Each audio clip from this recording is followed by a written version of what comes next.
Appreciate you guys being here.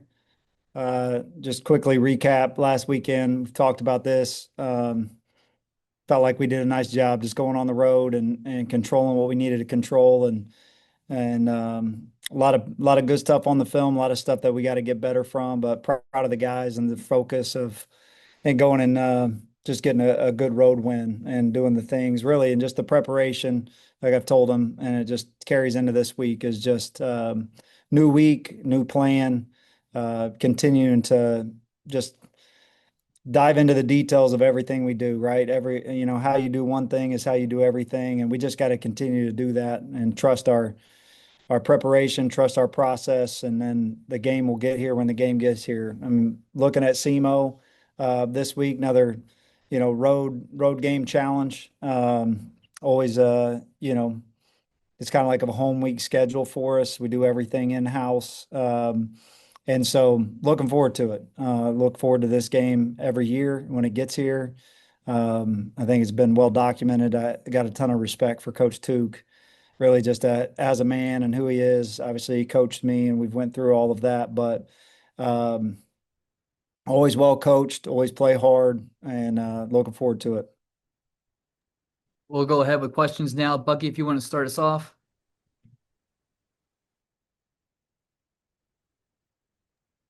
All right. Good morning, Nick. How you doing? Good, Bucky. How's it going?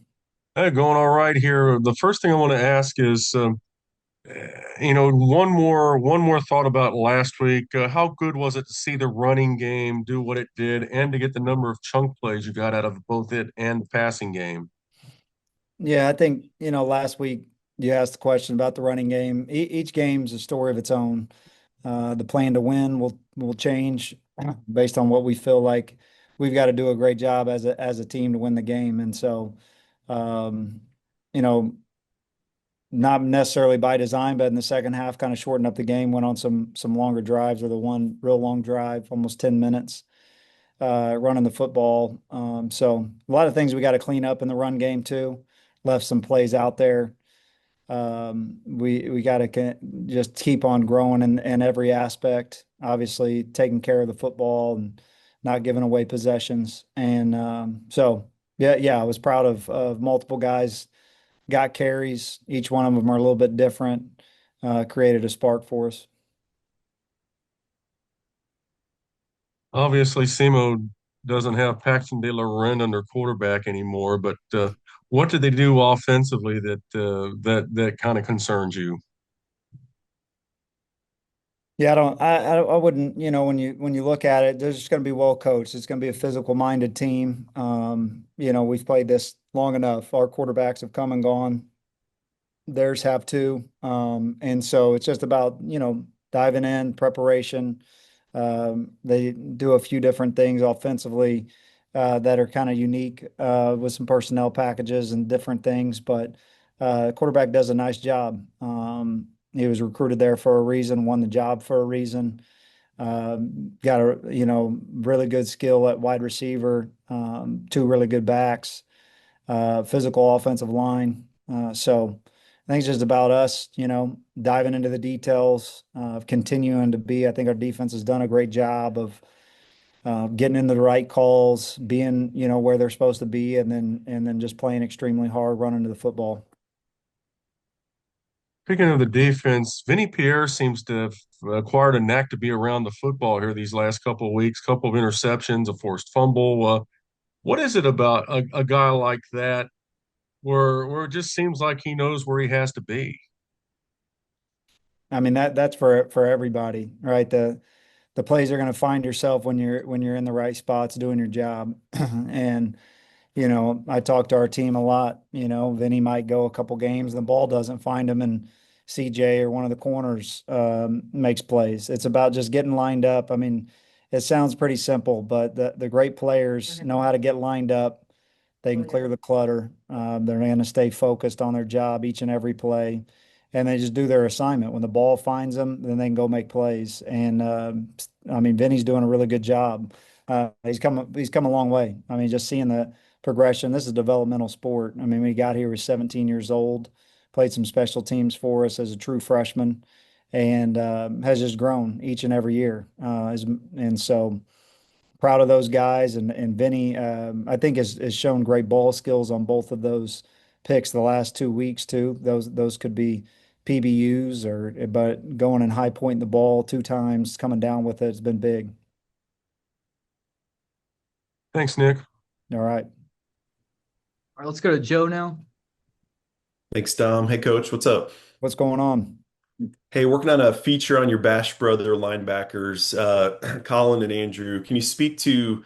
I feel like a lot of times linebackers might take a little bit to gel chemistry wise. These guys have come out pretty hot right out of the gates. What do you attribute that to? How have they been able to kind of get started so quickly?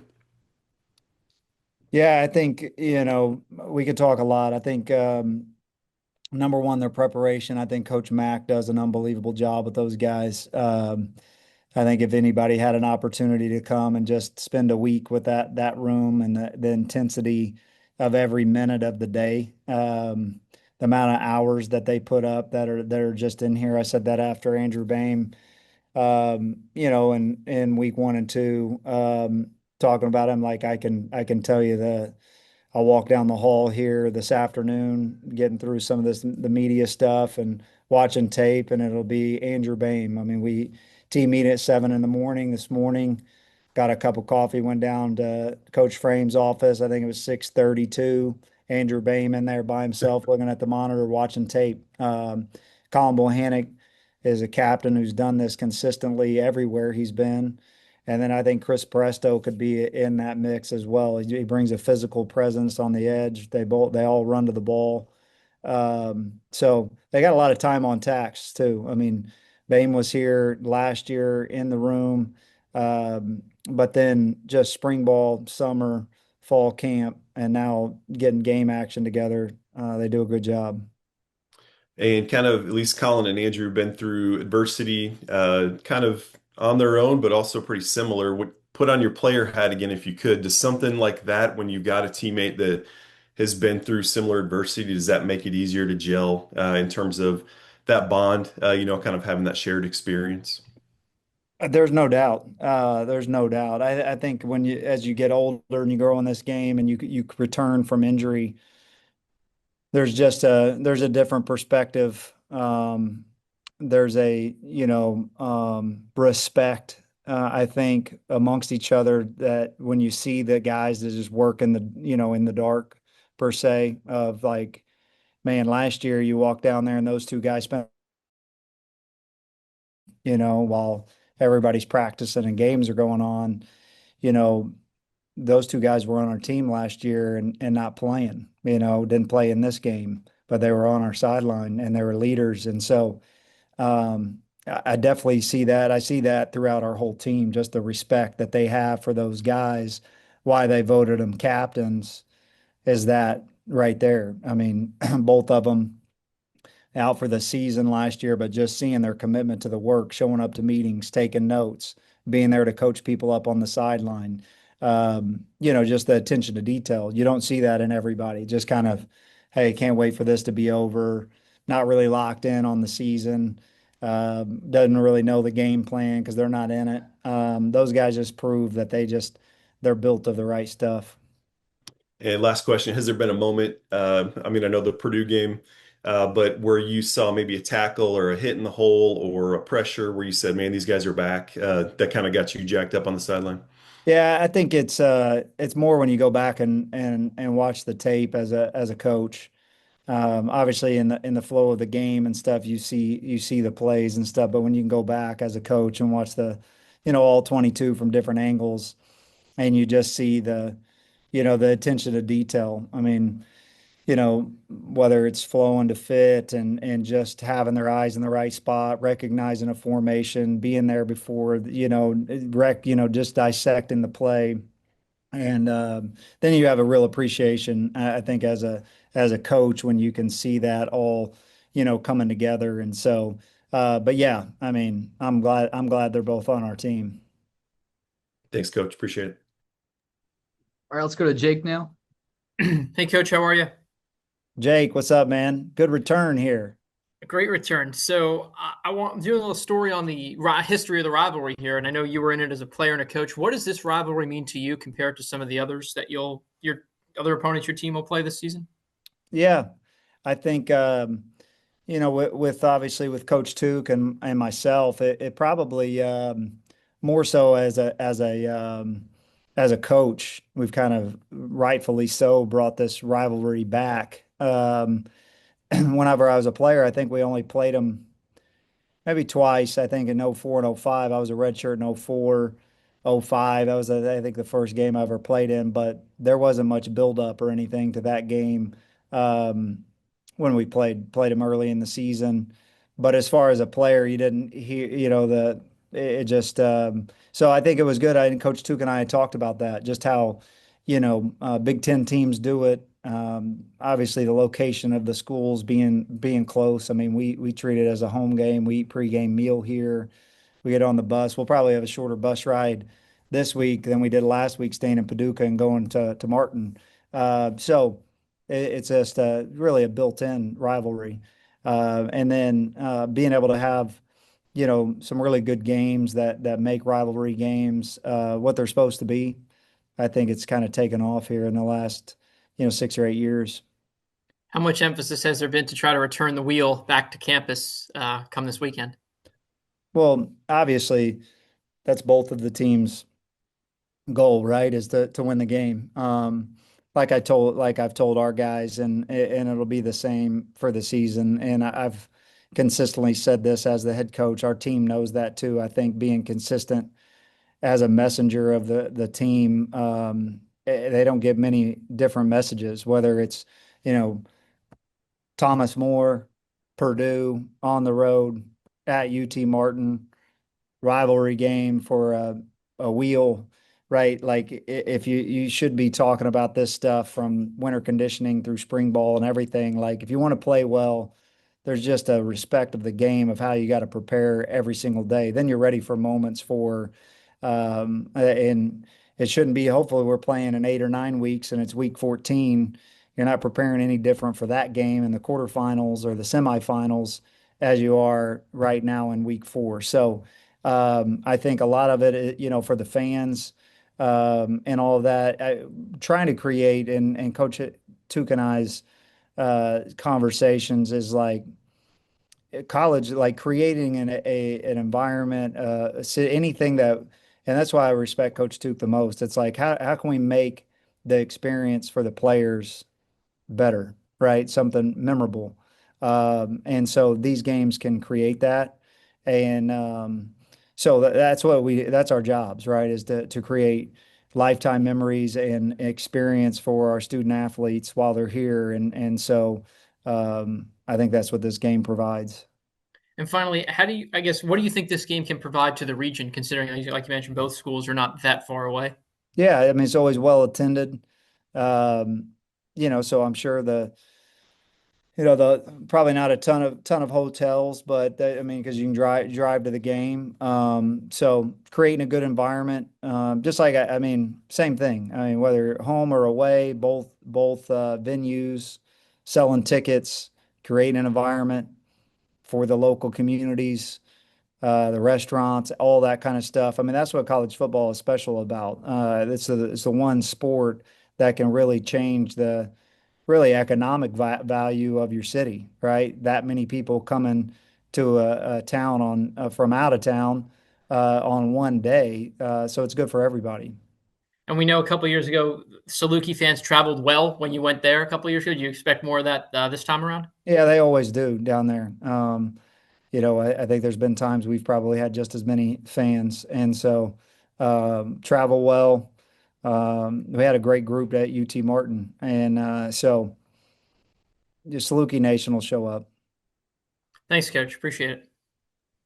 Thanks, Jake. We have a couple questions sent in by Dan Verdin from the Prairie State Pigskin, first coach on special teams. Paul had a big week. Talk about his athleticism, what impresses you most there, and his understanding of the game as well. Yeah, I mean Paul's an athlete. I've said that. We got 2 NFL scouts here today. I'd say that probably the whole league will end up being here throughout the year. Checking out a couple guys.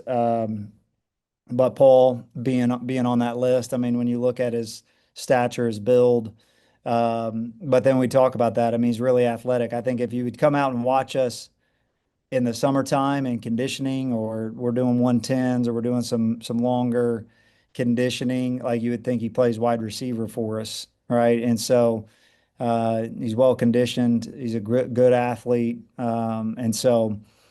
Yeah, I mean, Paul's got I mean, right now, I mean, he's a talented kid, probably the most talented specialist that we've had here. Today, I don't know. I mean, he hit one that probably went 70 yards. I don't know if you were out there at practice, but yeah, he's a talented kid, fun to be around. Great personality, great family, unbelievable family. Just it's hard not to root for. The other question was about the defense. What pleases you most about what the defense has done so far this year? I think just watching them attack. I mean, I'm talking about the entire unit, coaches and players included. Just Coach Prawn sets the tone for that, and the rest of the staff of just watching the details that they put in and the work that they put in, and then the carryover to the game. Just the details about it. And then just the expectation to play defense the right way, physical and hard, and being like super detailed on I think it was the first question about getting lined up and seeing the pictures. I say this as an offensive guy. The offense gets to dictate the speed of the play, whether we're going to go no huddle, huddle up. We get to dictate what personnels we're in. We get to dictate what formation we're in. We get to dictate if it's unbalanced, or we can do anything, right? They'll do the same thing. SEMO does some different things with their offensive line and flexing them out and putting them. They get to pick that. We don't get to say, hey, on play 8, do this play because we've practiced it, right? So in the moment, we have to recall a lot of things. We got to see it. We got to get lined up. That's what makes players special. Like there's probably a lot of people in the country right now, talent wise, should be playing, but they just can't get lined up. They can't in the moment on an 8 play drive, and they're tired, go and execute, and they're out of place. And the guys that can consistently do that are elite players. And our guys take that to heart. I can see them preparing, and then it pays off on game day. Thanks, Coach. Luke, I saw you join. Is there anything you would like to ask the coach here? Uh, yeah, I got two quick questions, Coach. First, obviously, Jax Leatherwood has only played 3 Division I college games. Talk about what you've seen from him so far.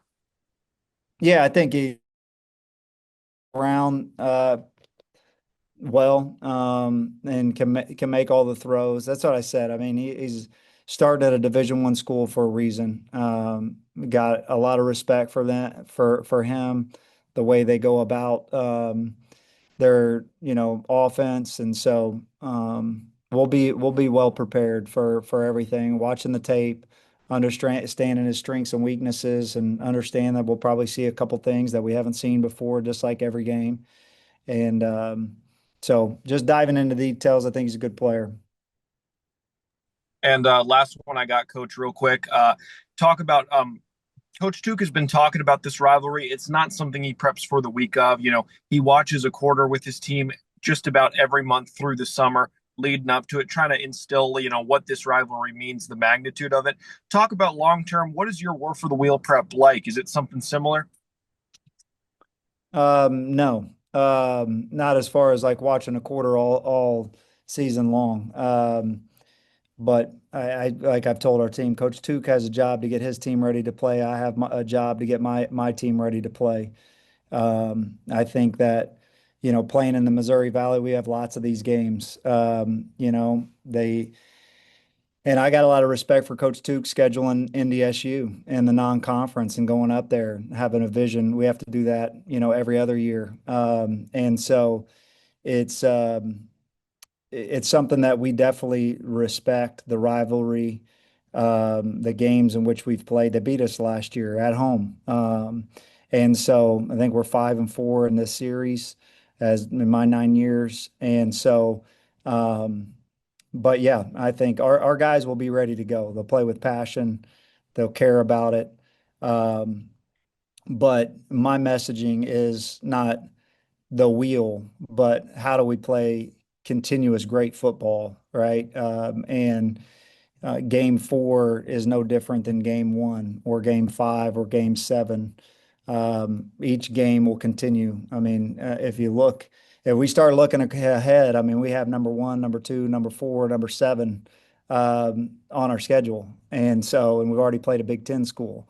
And so it's just about, man, reset every week, know what the details are to go play well, and then the game will come when the game comes.